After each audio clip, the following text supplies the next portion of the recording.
Hello and welcome to the Family Camping Europe YouTube channel. We're Mike and Bree, and between us we've explored nearly 100 campsites across Europe. Here we share our hints, tips and honest campsite and accommodation reviews. So if you're like us and enjoy exploring Europe via tent, van or mobile home, hit the subscribe button to follow our journey to campsite number 100.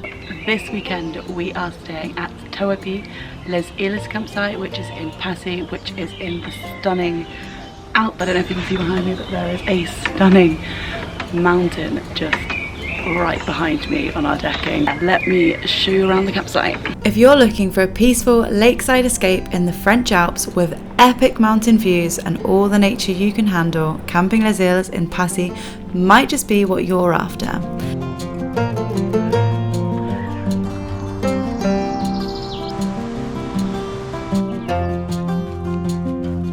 Let's start with the lake.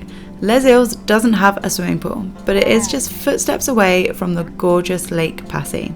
Surrounded by grassy beaches, mountain peaks and loads of activities, this lake completely won us over, especially as I was so nervous what the rest of the family were going to think when I told them we were going to a Eurocamp without a swimming pool.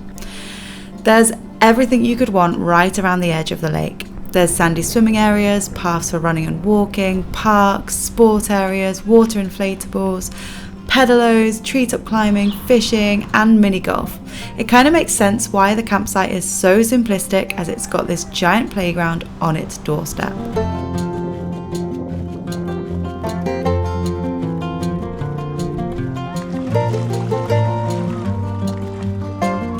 The water at the lake was clean, surprisingly warm and absolutely surreal to be swimming in it whilst looking up at snowy mountains.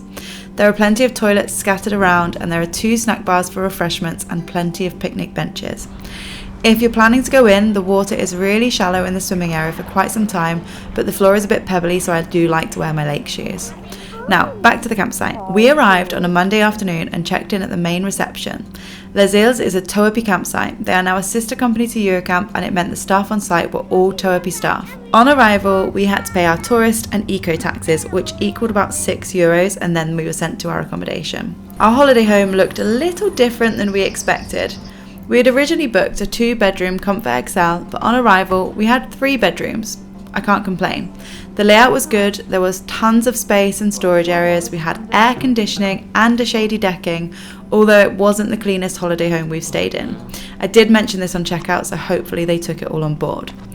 If you don't want to stay in a holiday home, most of the site is made up for pitches for tents and tourers. They looked flat, had electric hookups and were well placed near facilities.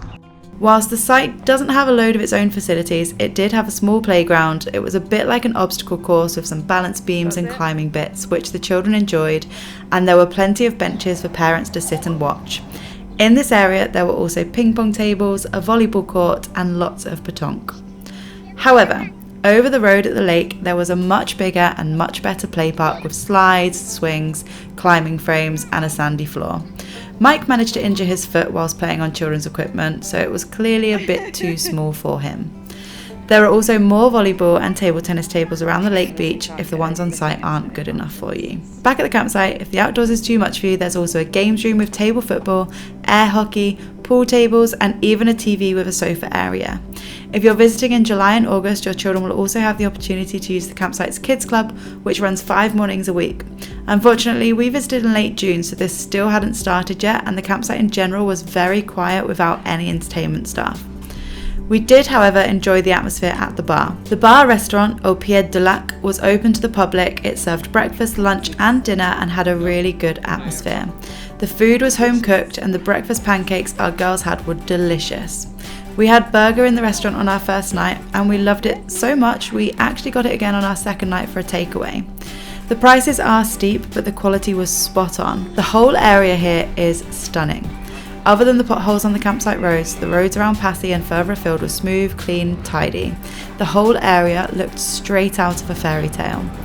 I thought it couldn't get any better, and that was until we visited the Mont Blanc tramway.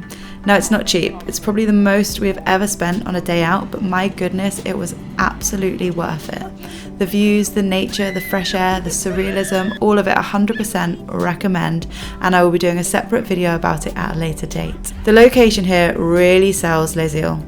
We paid £89 total for our stay, which included the taxes for our holiday home right on a lake with Mont Blanc views, and that's pretty hard to beat. The site isn't for everyone. If you want water slides, discos and all singing, all dancing kids clubs, this isn't going to be it. But if you're after peace, lake swims, epic views and a laid back vibe, then it's perfect. The lake really makes this site. Our kids didn't miss a pool at all. We loved it and we all left feeling refreshed.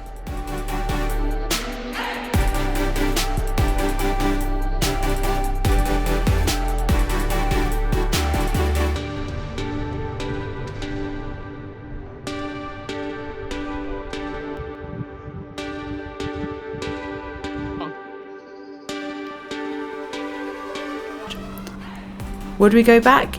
Absolutely. For a few nights, maybe in our tent next time, because I feel like we've only just scratched the surface of what the Alps and this surrounding area can offer to us. I've added all the booking info, directions and tips in the description, so if you've got any questions, pop them in the comments below, and don't forget to like and subscribe to this video, and we'll see you at the next campsite.